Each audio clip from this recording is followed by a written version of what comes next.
Today's youth need teachers, volunteers, and most of all, well, they need you. I'm Doug Edwards, and I'm going to be talking with real youth mentors and students to give you the knowledge you need to be the best youth worker possible. This is Youth Worker on Fire. Oh, you're trying to bring me down and run me out of town. You're taking what you want, but you can't take my rhythm now.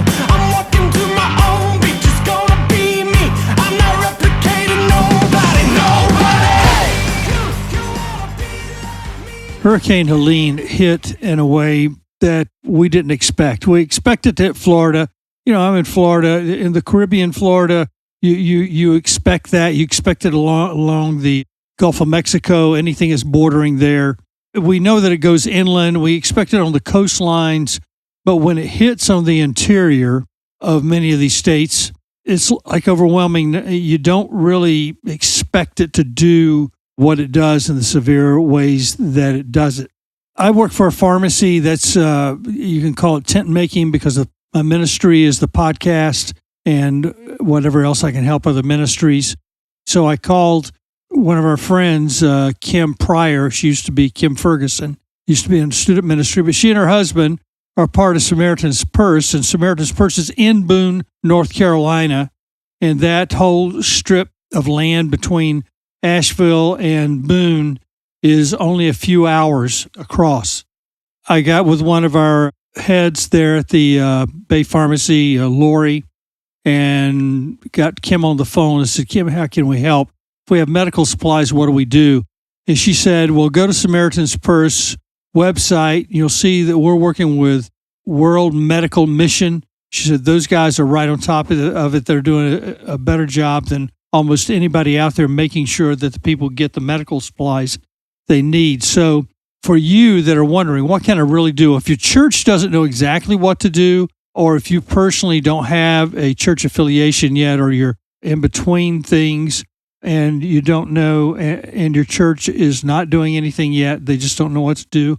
Plus, we have things that are happening in Florida and all up through where this particular hurricane went up. But the mountains, I lived in Boone, went to Appalachian State University, and we'd seen bad weather. I mean, 70-mile-an-hour winds were just kind of a common occurrence up there.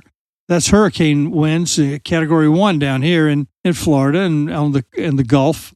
But none of us expected it to do what it did to that entire region of the state of North Carolina up in the mountains.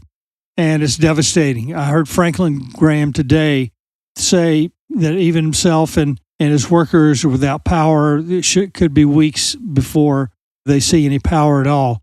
And they're going in helicopters to obscure places where the roads are completely washed out to get water and supplies, where they're dropping them in the area where those people are that nobody else can get to.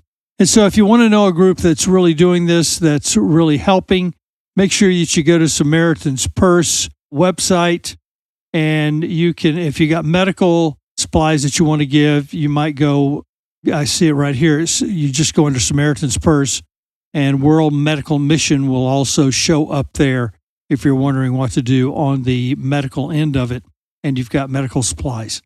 I talked to my sister Deborah, who is in the Piedmont area, and she was saying that the churches there were saying, you know, we need hygiene materials, we need water. They seem to be getting enough water, but we need Benadryl because of the insects. The workers need liquid Benadryl, especially because of the insects that are biting them, things like that. Hygiene materials, things for babies, baby wipes, baby formula, that sort of thing. That's just a small list of the things that she talked to me about. You can go to those sites, you know, text or email Samaritan's Purse. If you want to do that, get in touch with them. You know what to do now. Here's your scripture for today with this particular thing. Luke 6:38, give and you will receive. Your gift will return to you in full, pressed down, shaken together to make room for more, running over and poured into your lap. The amount you give will determine the amount you get back. And so what God is saying is don't be afraid to give up, not knowing if you'll ever get it back. But he's saying, I promise you, it will return to you. But don't forget to take care of those who are in need take care of the church, but over and above that, take care of your people. God bless you guys for trying, for praying. They desperately need prayers. And he said, if you're a worker, come up to work. Asheville area needs it even more than anywhere else, even though he's Franklin and Samaritan's Purse is in Boone, and they're suffering there too. They're saying the worst of it is in Asheville, but anywhere between, you can go on and find their sites. If you have places in Florida that you need to go, I saw the devastation over on the West Coast. There's just places all over. It's just the worst of it at this point is in Western North Carolina. And so God bless you. Take a look at it. Pray, God, what do you want me to do? This is overwhelming. What can I do? What can I give? And if it's not to give with this group, find another group to work with. All right. This is Youth Worker on Fire. Get your students involved in this. Ask them to bring certain things. You can say, bring diapers, bring hygiene stuff for babies, baby wipes, that sort of thing. They'll tell their parents. They can bring them back to your student ministry. It's a great way to learn how to give and to see what God is doing and how he will bless you just for doing what is right. Adios, till next time. This is Youth Worker on Fire. You've been listening to the Youth Worker on Fire podcast. If you like what you hear, please subscribe and tell your friends.